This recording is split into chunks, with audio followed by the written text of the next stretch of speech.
D1 wiped the dust from his helmet visor and stared at the readout again. The scanner was not lying. Something was out there in the asteroid field, and it was giving off a weak energy signature. He had been mining alone on this remote station for 3 years, and he had never seen anything like this before. The signal came from deep within the rocky debris, about 2 kilometers from his position. Company rules said he should report unknown contacts immediately. But D1 had learned that company rules often meant paperwork, delays, and questions he did not want to answer. He made a quick decision. He would check it out himself first. He guided his small mining shuttle through the floating rocks. The asteroids here were rich in metals, which was why the company had sent him to this lonely place. D1 did not mind the solitude. People complicated things. Rocks were simple. You broke them apart, collected what was valuable, and moved on. The energy signature grew stronger as he approached. Then he saw it. A small pod, maybe 3 meters long, caught between 2 large asteroids. Its surface was smooth and dark, covered in symbols he had never seen before. This was not human technology. This was alien. D1's heart beat faster. First contact protocols existed for situations like this. He was supposed to mark the location, retreat to a safe distance, and call it in. But the energy reading was fatting. Whatever was inside that pod would not survive much longer. He brought his shuttle closer and extended the mechanical arm. The pod was surprisingly light. He pulled it free from the asteroids and carefully brought it into his cargo bay. The moment it was inside, he sealed the bay door and started the pressure equalization process. His hands shook slightly as he put on his environment suit. He had no idea what he would find inside that pod. It could be dangerous. It could be diseased. It could be dead. But something made him keep going. Maybe it was curiosity. Maybe it was something else. The cargo bay pressurized with a hiss. D1 opened the inner door and approached the pod. Up close, he could see that it was damaged. Scorch marks covered one side. This pod had been in a fight. He found what looked like a release mechanism and pressed it. The pod opened with a soft click. White vapor poured out as the interior atmosphere mixed with the bay's air. D1 waved it away and looked inside. A small figure lay curled up in the pod's interior. It was clearly alive, breathing in short, painful gasps. The being had skin that looked like crystal, shimmering even in the dim light. Multiple eyes, currently closed, dotted its face. It had 4 arms, all tucked protectively around its small body. It was a child, alien yes, but unmistakably a child, and it was hurt. D1 carefully lifted the small being from the pod. It weighed almost nothing. Its skin was cool to the touch, and he could feel it trembling. He carried it to the medical station and laid it on the examination table. The moment he set it down, the eyes snapped open, all 6 of them. They were large and filled with terror. The child tried to scramble away, making a high-pitched sound of fear. D1 stepped back quickly, raising his hands. "It's okay," he said softly, even though he knew it probably could not understand him. "I'm not going to hurt you." The child pressed itself against the far wall of the medical bay, watching him with those frightened eyes. It was bleeding from several wounds on its torso. The blood was silver and seemed to glow faintly. D1 moved slowly. He picked up the medical scanner and showed it to the child, making sure his movements were calm and predictable. The child watched but did not run. He slowly brought the scanner closer and began to read the injuries. 3 broken ribs, internal bleeding, severe dehydration, burns on the lower limbs. This child had been through something terrible. He reached for the medical supplies, still moving carefully. The child flinched when he approached with the healing gel, but it did not try to escape. Maybe it understood that he was trying to help, or maybe it was just too weak to run anymore. D1 worked quietly, treating each wound with gentle hands. He had learned basic medicine during his training, enough to handle the common injuries that happened in mining work. He hoped the same principles applied to alien biology. The child made small sounds of pain as he worked, but it held still. After a while, D1 noticed something attached to a chain around its neck, a medallion of some kind, made of the same crystalline material as its skin. Symbols covered its surface, intricate and beautiful. He finished treating the last wound and stepped back. The child looked at him with those multiple eyes, and something in its expression had changed. The raw terror was gone. Now it just looked sad and lost. D1 pulled up a chair and sat down, making himself less threatening. He pointed to himself. D1, he said clearly. The child tilted its head, watching him. Then, in a voice that sounded like crystal chimes, it made a sound. The universal translator on D1's suit caught it and processed it, but the translation was broken and unclear. He tried again, speaking slowly.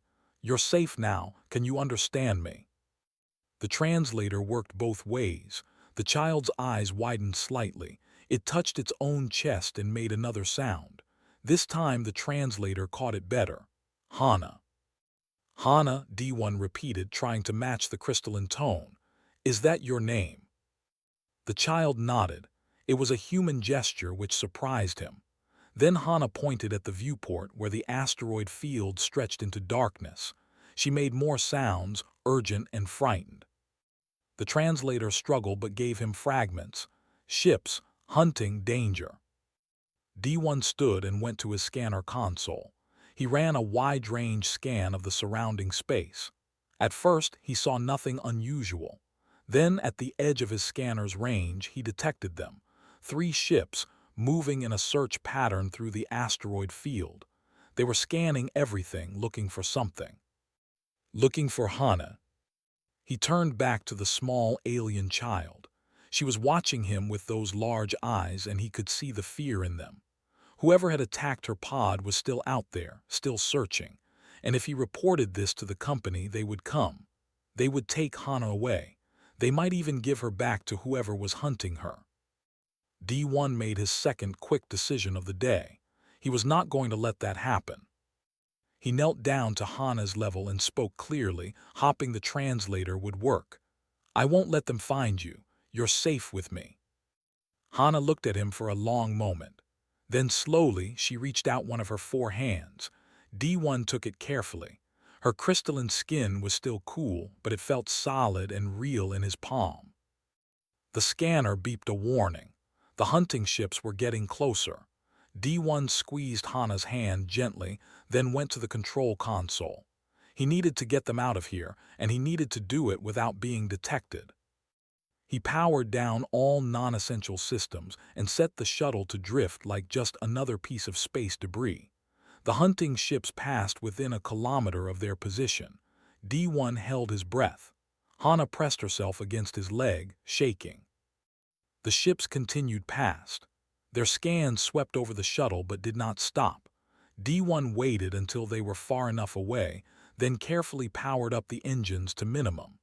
He set a course for the far side of the mining field, where the company had old, abandoned extraction sites. They could hide there, at least for a while.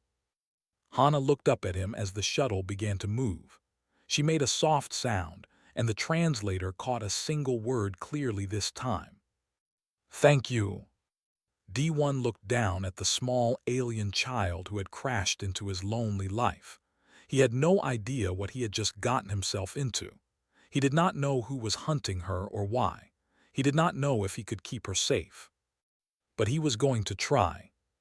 3 weeks had passed since D1 found Hana in the asteroid field. They had moved between 7 different abandoned mining sites, staying just ahead of the ships that kept searching. The hunters were persistent, but D1 knew these asteroid fields better than anyone. He knew where to hide. Hana's wounds had healed well.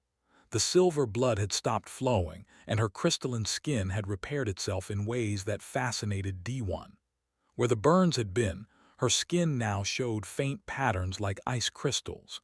She was still weak, but she could move around the small shuttle without pain. The language barrier had broken down faster than D1 expected. The universal translator learned quickly, and Hana was a smart child. She picked up his words and phrases, and he learned some of hers. They could have real conversations now. She told him about her people, the Velthara.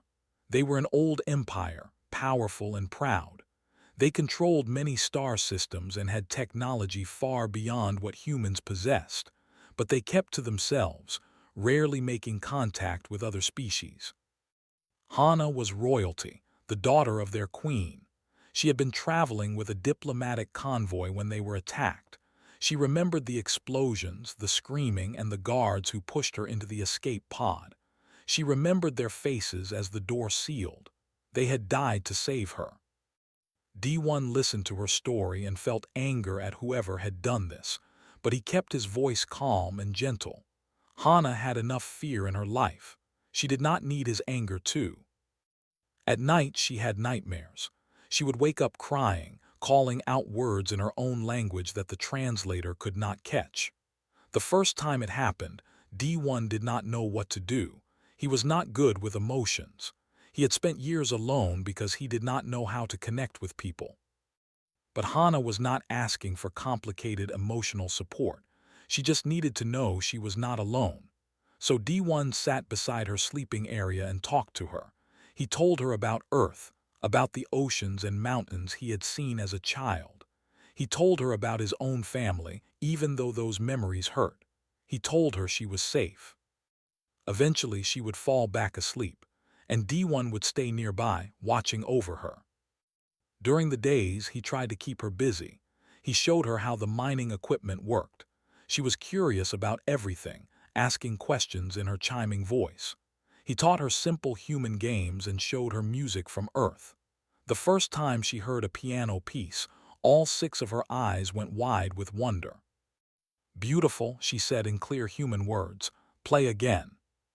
He played it 3 more times before she was satisfied.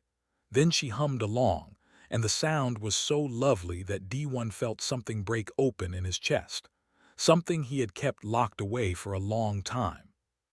One morning, as they ate breakfast together, Hana reached across the table and touched the medallion around her neck. Her expression became serious. "D1," she said carefully, "I need tell you truth." He put down his ration bar and gave her his full attention. "This symbol," she touched the medallion again, "it means I am royal family, princess. If my people find me with you," she struggled to find the right words, "they will think you kidnapped me. They will want to punish you."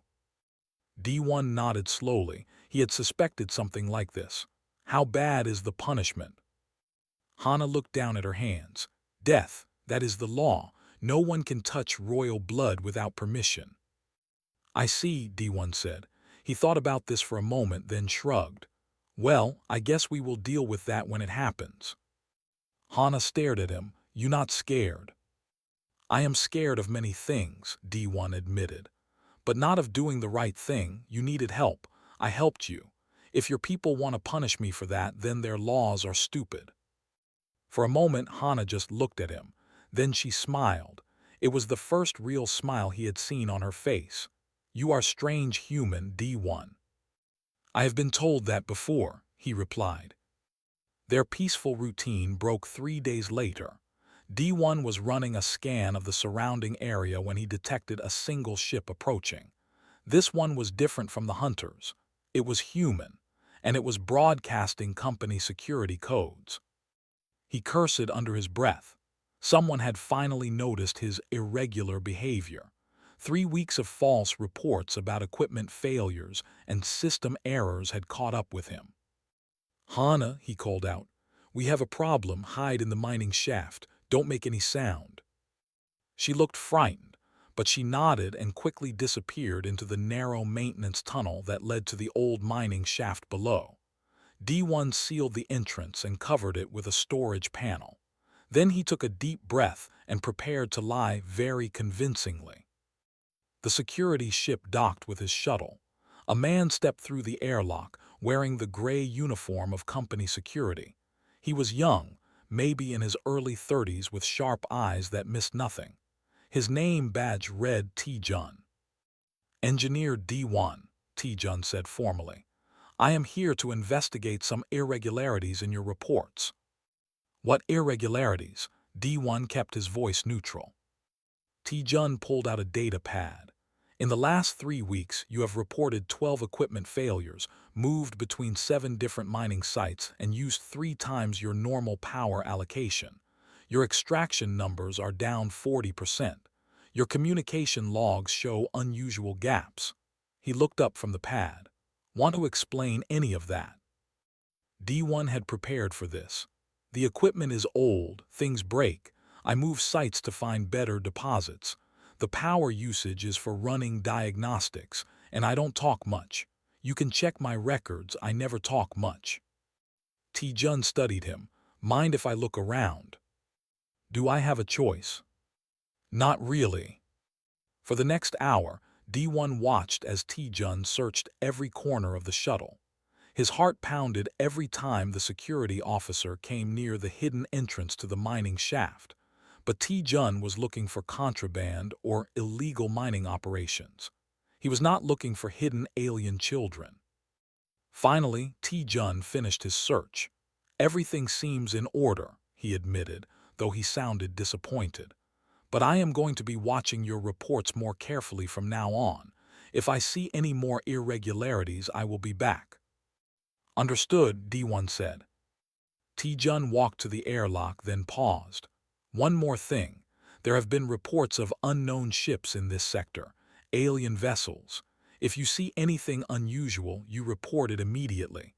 First contact protocols are not optional." "I will keep my eyes open," D1 lied. After T-Jun left, D1 waited a full hour before unsealing the entrance to the mining shaft. Hana climbed out, covered in dust and looking shaken. "That was close," she whispered. "Too close," D1 agreed. He helped her clean off the dust. "We need to be more careful." But being careful became harder the next day. The scanners detected multiple ships dropping out of hyperspace at the edge of the asteroid field. These were not the hunters. These were much, much bigger. D1 pulled up the visual feed and felt his stomach drop. 5 massive warships, each one larger than a city, hung in space like predators. Their design was unlike anything in human records. The hulls seemed to be made of the same crystalline material as Hana's skin. "Velthara," Hana whispered, standing beside him and staring at the screen. "Those are my mother's ships. Your mother is coming here." "She must have been searching for me." Hana's voice shook. "D1, you have to run. You have to leave me and go far away. When she finds us, she will kill you. It is the law, please, you have to go." D1 looked at the warships on the screen. Then he looked down at Hana. She was crying now, silver tears running down her crystalline face. She was terrified, not for herself, for him. Something in that moment made him understand what had happened over the past 3 weeks. This small alien child had become important to him, more important than his safety, more important than anything. "No," he said firmly, "I am not leaving you." "But you will die." "Maybe," he knelt down to her level, "but maybe not. Your mother loves you, right?" Hana nodded, still crying. "Then I will talk to her. I will explain what happened. I will tell her I was protecting you, not hurting you." "She won't listen. The law is absolute." D1 smiled. "Then I guess I will have to be very convincing." He stood up and went to the communication console. His hands were steady as he composed a message.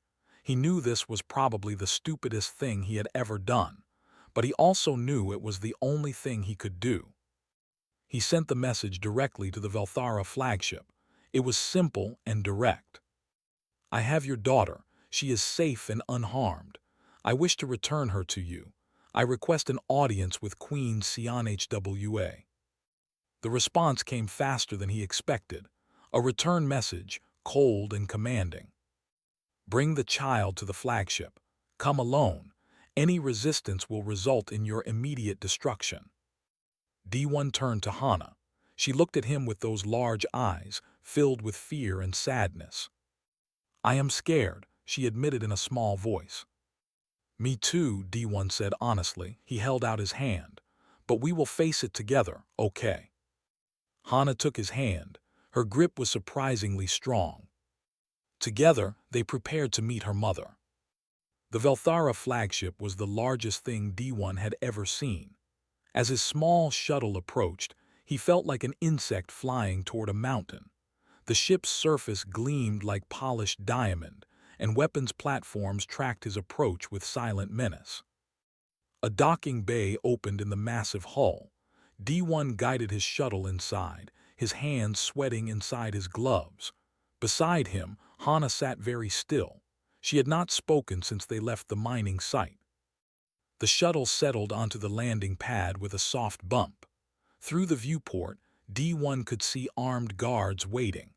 They wore armor that looked like it was carved from crystal, and they carried weapons that hummed with energy. "Ready?" he asked Hana. She shook her head. "No, but we must go anyway." They stood together at the airlock. D1 reached down and took her hand. "Stay close to me."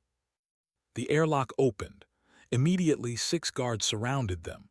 They were tall, much taller than D1, with the same crystalline skin as Hana but harder, more angular. They did not speak. They simply formed a circle around the pair and began to march. Hana tried to stay close to D1, but the guards pushed between them. One guard grabbed her arm and pulled her away. She cried out, reaching for D1. "Wait," D1 stepped forward. "She is scared. Please let her stay with me." A guard's weapon came up, pointed at his chest. The message was clear: silence. Hana screamed as they pulled her away. "D1, don't let them take me." "It is okay," he called back, though his heart was breaking. "I will see you soon, I promise." But the guards dragged her down a different corridor. Her screams echoed back to him until they faded into silence. D1 felt something cold and hard settle in his stomach. Fear. Real fear. The guards marched him through endless corridors. Other Velthara stopped to stare at him as he passed. He heard whispers in their chiming language. The translator caught fragments. "Human. Touched the princess. Dead already." The corridor opened into a massive chamber. The throne room. The ceiling stretched so high that D1 could barely see it. Pillars of crystal rose like frozen waterfalls. Light refracted through every surface, creating rainbows that danced across the walls. At the far end of the chamber, on a throne that seemed carved from a single enormous diamond, sat Queen DaughtHFY. She was terrifying. Larger than any Velthara he had seen, her crystalline skin was darker, almost black, with veins of silver running through it. Battle scars marked her arms and face. Her eyes, all 6 of them, locked onto D1 with the intensity of a predator sighting prey. The guards forced D1 to walk forward. Every step echoed in the vast chamber. Around the throne, more Velthara stood, clearly nobles and military officers. They watched him with expressions ranging from curiosity to disgust. D1 reached the base of the throne and stopped. He did not kneel. He did not bow. He simply stood and met the queen's gaze. The silence stretched. Then DaughtHFY spoke. Her voice was deep and perfectly controlled, and she spoke in flawless human language. "You are the one who took my daughter." "I am the one who saved your daughter," D1 corrected. A ripple of shock went through the assembled nobles. One of them, a large male with armor covered in metals, stepped forward. "You dare speak to the queen with such disrespect. You should be on your knees begging for mercy." "Why would I beg for mercy for doing nothing wrong?" D1 kept his eyes on DaughtHFY. The queen raised one hand, silencing the outburst. "Explain yourself, human. Tell me why you are not a kidnapper. Tell me why I should not execute you where you stand." D1 took a breath. 3 weeks ago, I found an escape pod caught in an asteroid field. It was damaged and giving off a weak signal. When I opened it, I found a child inside. She was injured and dying. I brought her to my shuttle and treated her wounds." "You touched royal blood without permission," the decorated officer interrupted. That alone is punishable by death. I saved a life, D1 shot back. If your laws say I should have let her die instead, then your laws are barbaric. More gasps, the officer's face darkened with rage. You insult us in our own throne room. I will. Silence, General Bora, HFY commanded. Her eyes never left D1. Continue, human. There were ships hunting her, D1 said. They were scanning the asteroid field looking for her pod. I could have reported finding her to my company. I could have handed her over. But something told me that would be wrong, so I hid her. For 3 weeks I kept her safe while those ships searched. You hid a princess of the Velthara Empire, HFY said. You concealed her from her own people, from me. I did not know who to trust, D1 admitted. She was terrified. She had watched her guards die. She was alone and hurt. I was not going to risk giving her to the wrong people. The Queen leaned forward slightly. And yet you sent a message to my flagship. Why? Why reveal yourself if you feared we were the wrong people? Because she needed to come home, D1 said simply. Because a child belongs with her mother, and because hiding forever was not a life for her. HFY studied him in silence. The moment stretched out until D1 felt like he could barely breathe. Then she spoke again. You are either very brave or very stupid, human, perhaps both. She gestured to a guard. Bring me the evidence. A guard approached with a data device. The Queen touched it, and a holographic display appeared in the air above the throne. It showed D1's shuttle, the medical bay, Hana lying on the examination table. D1 watched himself on the recording, moving carefully around the frightened child. He saw himself treating her wounds with gentle hands. The recording jumped forward. Now he was sitting beside her sleeping area, talking to her while she cried from a nightmare. More recordings, days of them, D1 teaching her about Earth, playing music for her, hiding her when the security officer came, sharing his food with her even though his own rations were running low. The Queen watched all of it in silence. The assembled nobles watched too. D1 saw some of their expressions change as they saw the recordings, saw how carefully he had protected Hana, saw her smile at him, saw her hold his hand. Finally, the recordings ended. HFY dismissed the display with a wave. I have watched you, human, she said. I have seen everything you did with my daughter. I know you did not harm her. I know you protected her. She paused. But the law is clear. You touched royal blood. That requires punishment. Then punish me, D1 said. But first let me see her. Let me tell her goodbye. No. The word hit like a hammer. D1 felt panic rising. Please, she will be scared. She will think I abandoned her. She is a princess. She will learn that attachments to outsiders are dangerous. She is a child, D1's voice rose. A child who has been through trauma. You cannot just rip away the one person who made her feel safe. I am her mother, HFY's voice turned cold. I will decide what is best for her. D1 took a step forward. Guards moved to block him, weapons raised. He did not care. I am giving you a choice, human, the Queen continued. You can leave now, return to your people. I will give you safe passage. You will never see my daughter again, but you will live. And if I stay, then you face judgment according to our laws. You will likely die. The throne room was silent. Every eye was on D1. This was the moment, the choice that would decide everything. D1 thought about Hana, about her nightmares, about the way she held his hand when she was scared, about her smile when she heard Earth music, about her voice saying thank you in broken human words. He thought about walking away, about living, about going back to his lonely mining station and forgetting this ever happened. He could not do it. I stay, he said clearly. Shock rippled through the room. Even HFY's expression changed, just slightly. You would choose death over freedom, she asked.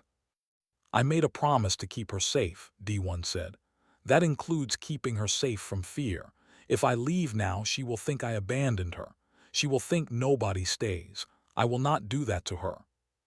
He walked forward until the guard's weapons touched his chest. Then he knelt, not in submission but in acceptance. He looked up at the queen. "Do what you must, but know this. I do not regret saving your daughter. I would do it again, every time." The throne room was silent. HFY stared down at him. For a long moment nothing happened. Then the doors at the side of the chamber burst open. Hana ran through them, breaking free from the guards trying to hold her back.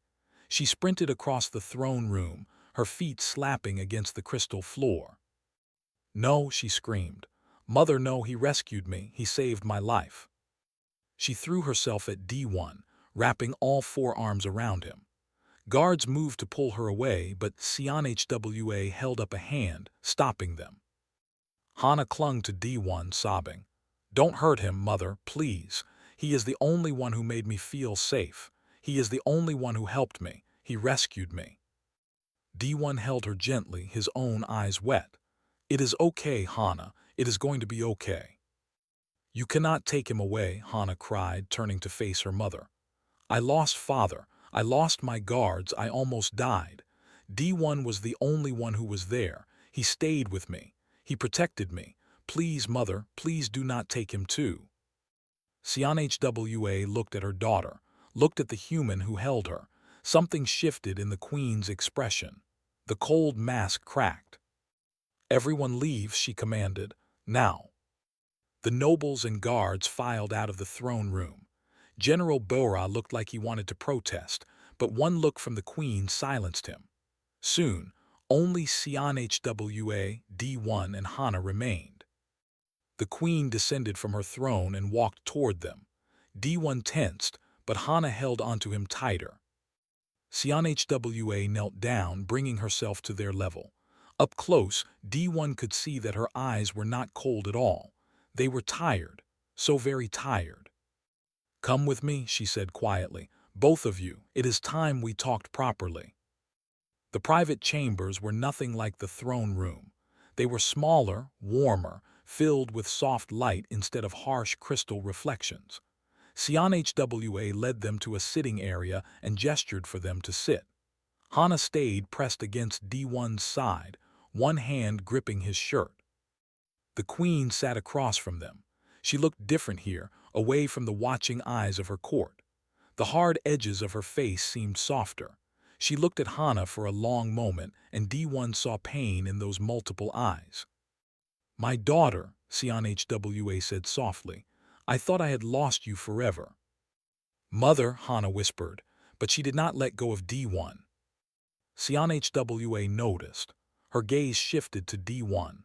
"You have given me back something precious, the most precious thing in my life, and yet my laws demand I punish you for touching her. Do you understand the difficulty of my position, human?" "I understand you are a mother who wants her child safe," D1 said, "and a queen who must follow her own laws.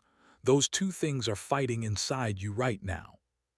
The queen's expression shifted, almost a smile, almost perceptive. "What is your name? Your real name, not the one from the reports." "D1, just D1. "Tell me, D1, what do you know about the Velthara Empire?" "Only what Hana told me, that you are old and powerful, that you keep to yourselves mostly." "We are dying," HFY said bluntly. Hana looked up, shocked. "Our empire is collapsing from within. My husband, Hana's father, was killed 6 months ago, assassinated by those who want to take power." She stood and walked to a window that looked out into space. "His brother, Korin, leads the rebellion. He believes he should rule. He has many followers among the military and nobility. They say a female cannot hold the throne alone. They say our empire needs a strong king, not a grieving widow." D1 listened carefully. Pieces were falling into place. "Korin sent the ships that attacked Hana's convoy," HFY continued. "He wanted her dead. If the only heir dies, the throne becomes unstable. I would be forced to remarry or step down. Either way, Korin wins." "That is why the ships were hunting her," D1 said. Yes, and that is why my laws are so harsh about touching royal blood. In times of stability, perhaps we could be more forgiving, but now, every stranger could be an assassin. Every kind gesture could be a trap. She turned back to face them. When I received your message, I did not know if you were a fool, a hero, or another of Korin's agents. So you watched me, D1 realized. The recordings, you were watching the whole time. I tracked your shuttle 2 days after Hana disappeared. I saw you hide her from the hunters. I saw everything. HFY walked closer. I watched you comfort my daughter through her nightmares. I saw you give her your own food. I saw her smile for the first time since her father died.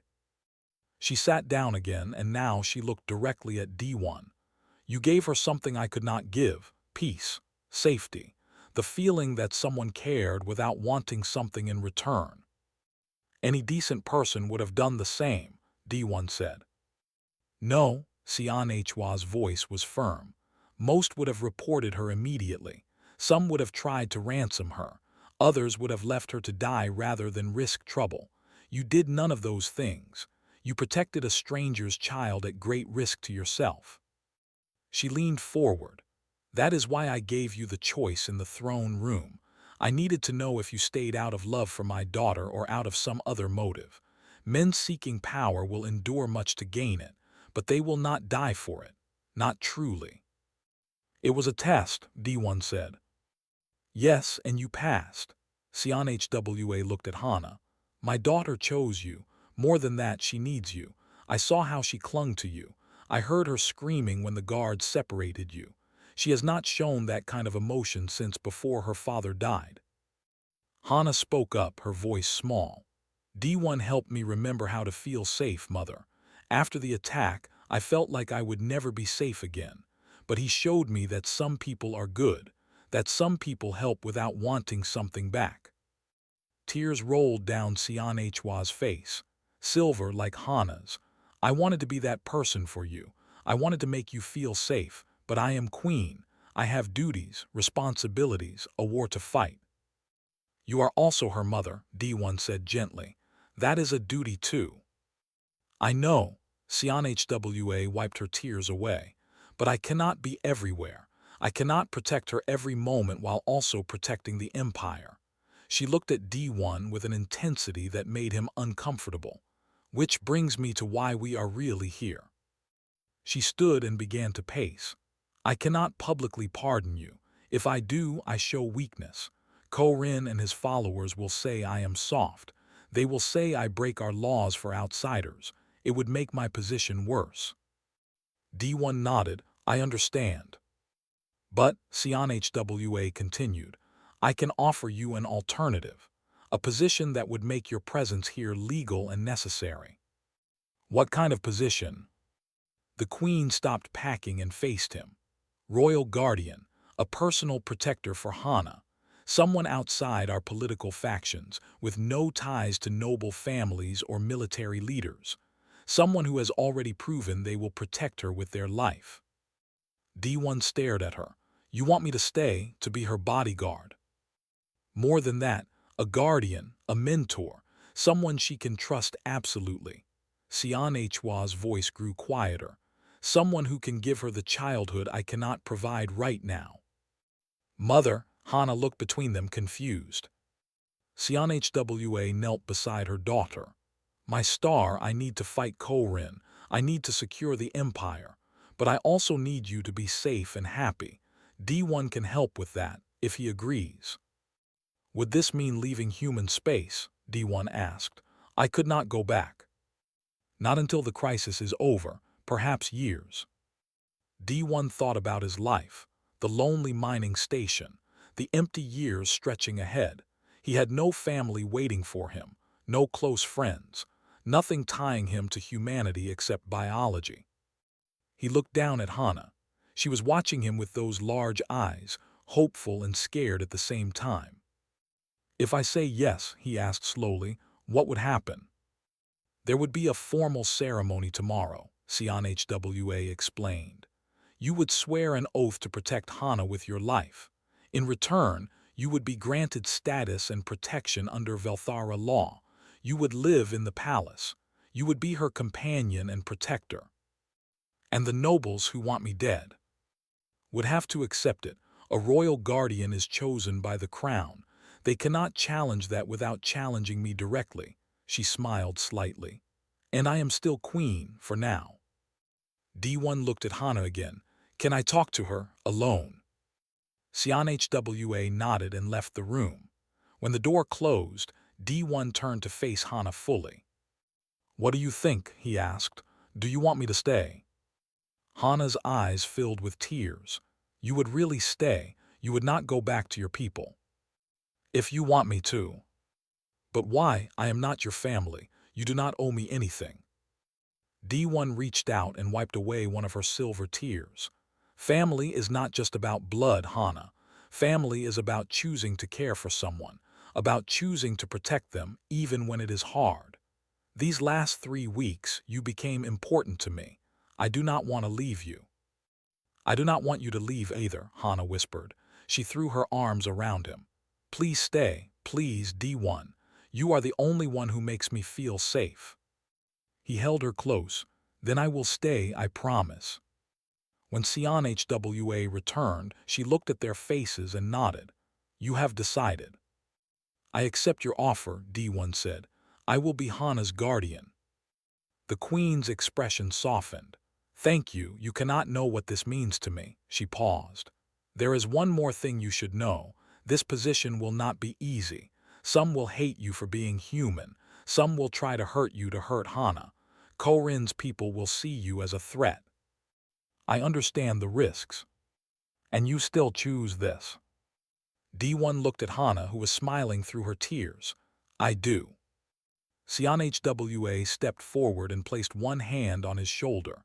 It was the first time she had touched him. Her crystalline hand was warm. Then welcome to the family, D1, she said quietly. And thank you for saving my daughter, for giving her hope, for choosing to stay when you could have run. She looked at both of them, the human man and the alien child, sitting together like they had always belonged that way. The ceremony will be tomorrow, she said. Rest tonight, both of you. You will need your strength for what comes next. As HFY left the room, Hana leaned against D1. Are you scared? She asked. Terrified, he admitted. Me too, she took his hand. But we will be okay, right?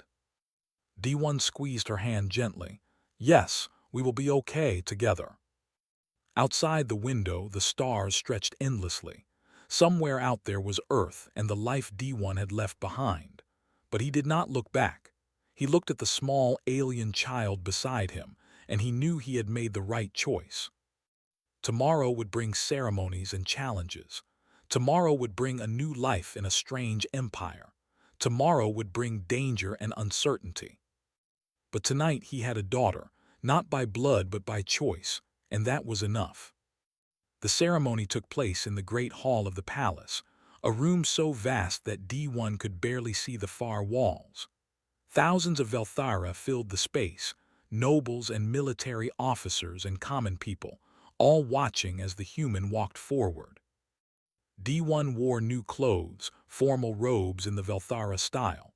They felt strange on his skin, but Hana had helped him dress this morning, carefully showing him how to fasten the crystalline clasps.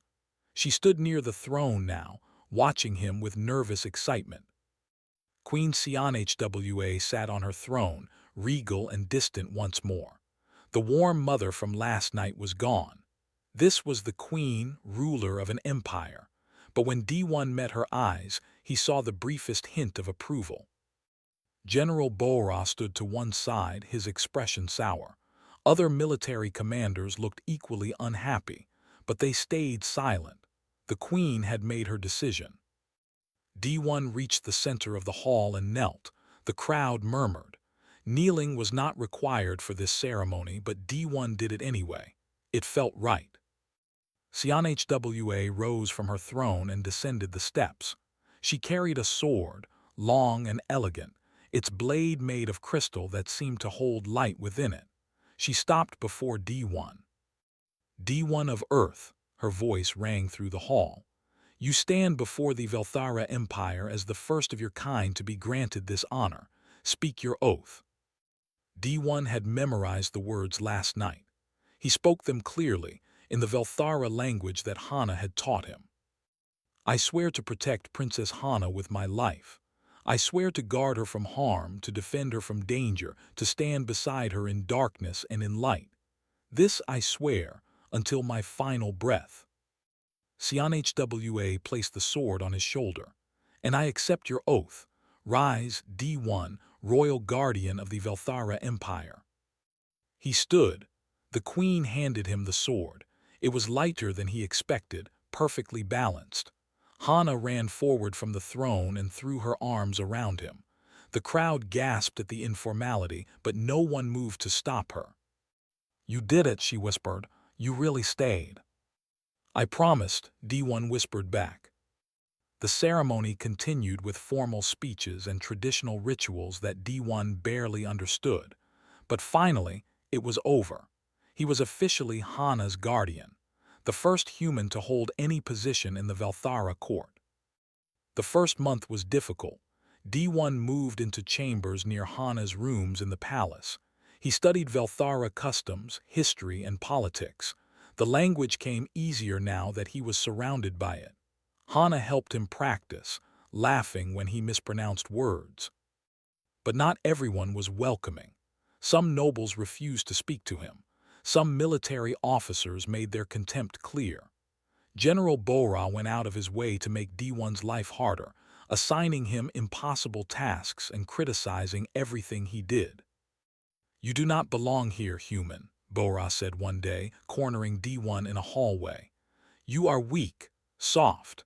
The princess needs a real warrior to protect her, not some mining worker playing dress-up." D1 met his glare calmly. "The queen disagrees with you." "The queen is blinded by sentiment. When the real danger comes, you will fail, and the princess will pay the price for your weakness." The general was not wrong about one thing. D1 was not a warrior. He had never fought in a real battle. His hands knew mining tools, not weapons, so he started training. Every morning before dawn, he went to the practice halls. He learned to use the crystal sword, though he would never match a lifetime Velthara warrior. He studied combat tactics and defense strategies. He made himself stronger, faster, more capable. Hana often watched him train. "You do not have to do this," she said one morning. "I know you are not a soldier." "No," D1 agreed, breathing hard from practice. "But I am your guardian. I need to be able to protect you." "You already protect me," Hana said softly. "You make me feel safe. That is the most important thing." Despite the difficulties, there were good moments too. D1 and Hana fell into a comfortable routine. He helped her with her studies, taught her more about Earth and human culture. She taught him about Velthara art and music and philosophy. In the evenings, they would sit together and talk. Sometimes Hana would speak about her father, the memories she had of him. D1 listened, never trying to replace him, just being there. Other times, they would play games or read stories or simply exist in comfortable silence. CIANHWA watched their bond grow with approval. She was busy most days, dealing with the political crisis and Korin's growing rebellion. But she made time to check on them, to see Hana smile, to thank D1 quietly for keeping her daughter safe. The peace lasted exactly 5 weeks. The attack came during the Festival of Stars, a Velthara celebration held in the palace gardens. Thousands attended, including all the noble families. Hana wore a beautiful dress made of crystalline threads that caught the light. She was laughing, running through the gardens with other young Velthara. D1 stayed close, watching the crowd. Something felt wrong. He could not explain it, but his instincts were screaming. Then he saw them, 3 figures moving through the crowd with too much purpose, their hands hidden inside their robes, moving toward Hana. "Hana," D1 shouted, "get down." The assassins drew weapons and charged. Screams filled the garden as people scattered. D1 ran, his crystal sword in his hand. He was not fast enough.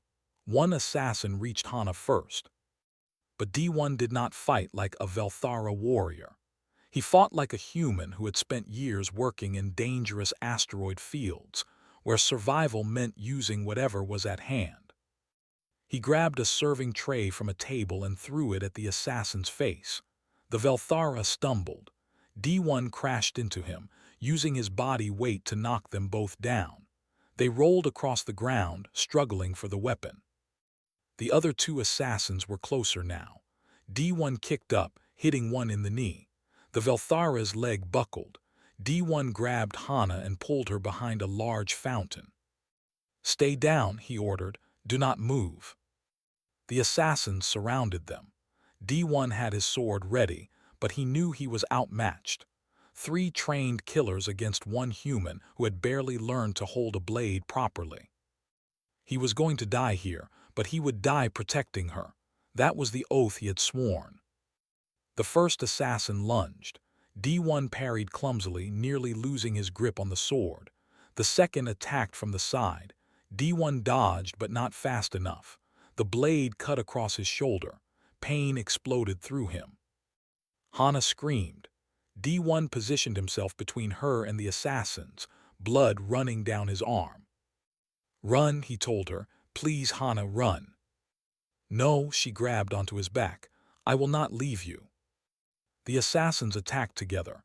D1 blocked one blade, then another, but the third got through. It stabbed into his side. He gasped, feeling the crystal blade pierce deep.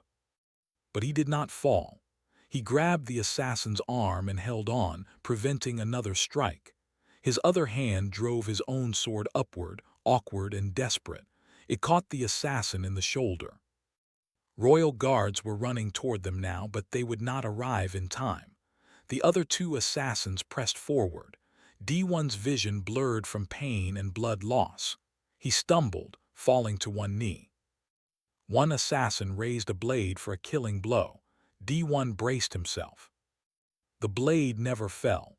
Queen HFY appeared like a storm, moving faster than D1 could track. Her own sword flashed. The assassin's head separated from his body. She killed the second assassin before he could react. The third tried to run. Bora and his guards cut him down before he made it 10 steps. HFY dropped beside D1, her hands pressing against his wounds. "Hold on," she commanded. "Medical team, now." D1 looked down at Hana, who was crying and holding on to him. "Are you hurt?" he managed to ask. "No," she sobbed, "but you are bleeding." "That is okay." His vision was going dark. "You are safe, that is all that matters."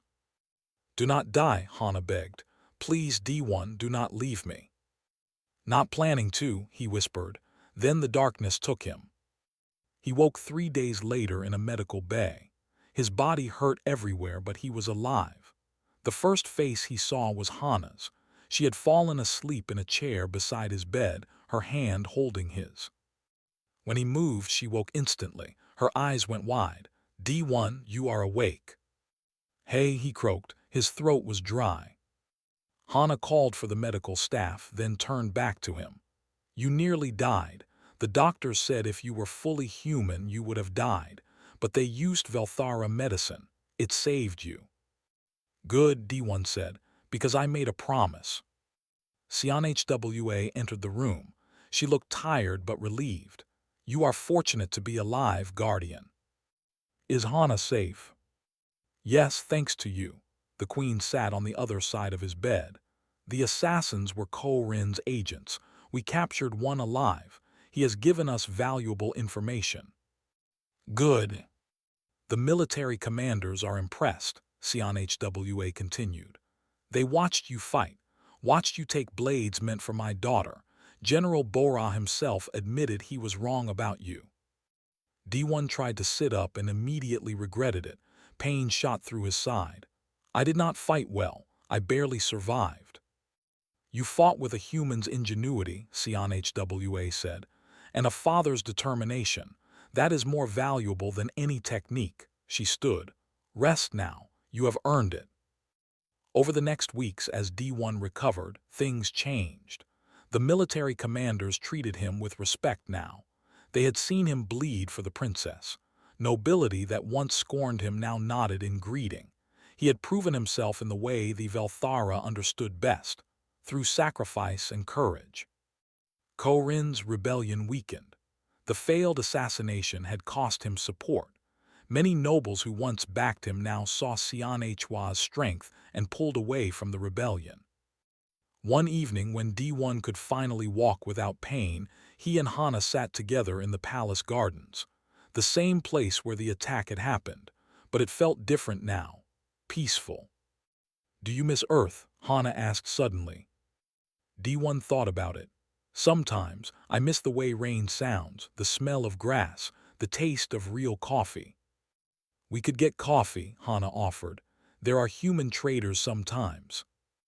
"Maybe," he smiled at her, "but I do not regret staying, not for a moment." Hana leaned against his shoulder. "I am glad you stayed. I do not know what I would do without you." "You would be fine," D1 said. "You are strong, Hana, stronger than you know." "I am only strong because you helped me be strong." They sat in comfortable silence watching the stars. Somewhere up there, Earth spun through space. D1's old life, his old world. But he did not feel homesick. This was home now. This palace, this empire, this small alien child who had somehow become his daughter. "D1, Hana said softly. "Yes. Can I call you something?" "What?" She hesitated, nervous. "In Velthara we have a word. It means someone who protects and guides and cares. Someone who is not a parent by blood but by choice. Can I call you that?" D1's throat tightened. "What is the word?" Hana spoke it in her chiming language. The translator caught it and provided the meaning. "Father." "Yes," D1 said, his voice rough with emotion. "Yes, you can call me that." She smiled, bright and happy. "Thank you, Father." DaugHFY watched from a palace window as the human and her daughter sat together under the stars. She smiled, truly smiled, for the first time in months. Her daughter was safe. Her daughter was happy. And the human who had made that possible had become part of their family in ways she had never expected. Tomorrow would bring new challenges. Korin was still out there and the Empire still faced threats, but tonight peace reigned, and that was enough. In the garden below, Hana pointed at the stars. "Will you tell me about Earth again, about the oceans?" "Every detail," D1 promised. "Starting with the first time I saw the sun rise over the Pacific." And as he spoke, his voice mixing with the chime of hers, a human and an alien child, father and daughter by choice, the galaxy turned. Somewhere in the asteroid field where it all began, an old mining beacon still blinked its lonely signal. But D1 was not lonely anymore. He had found something more valuable than any mineral in the asteroids. He had found family. He had found purpose. He had found home. And he would protect it with everything he had.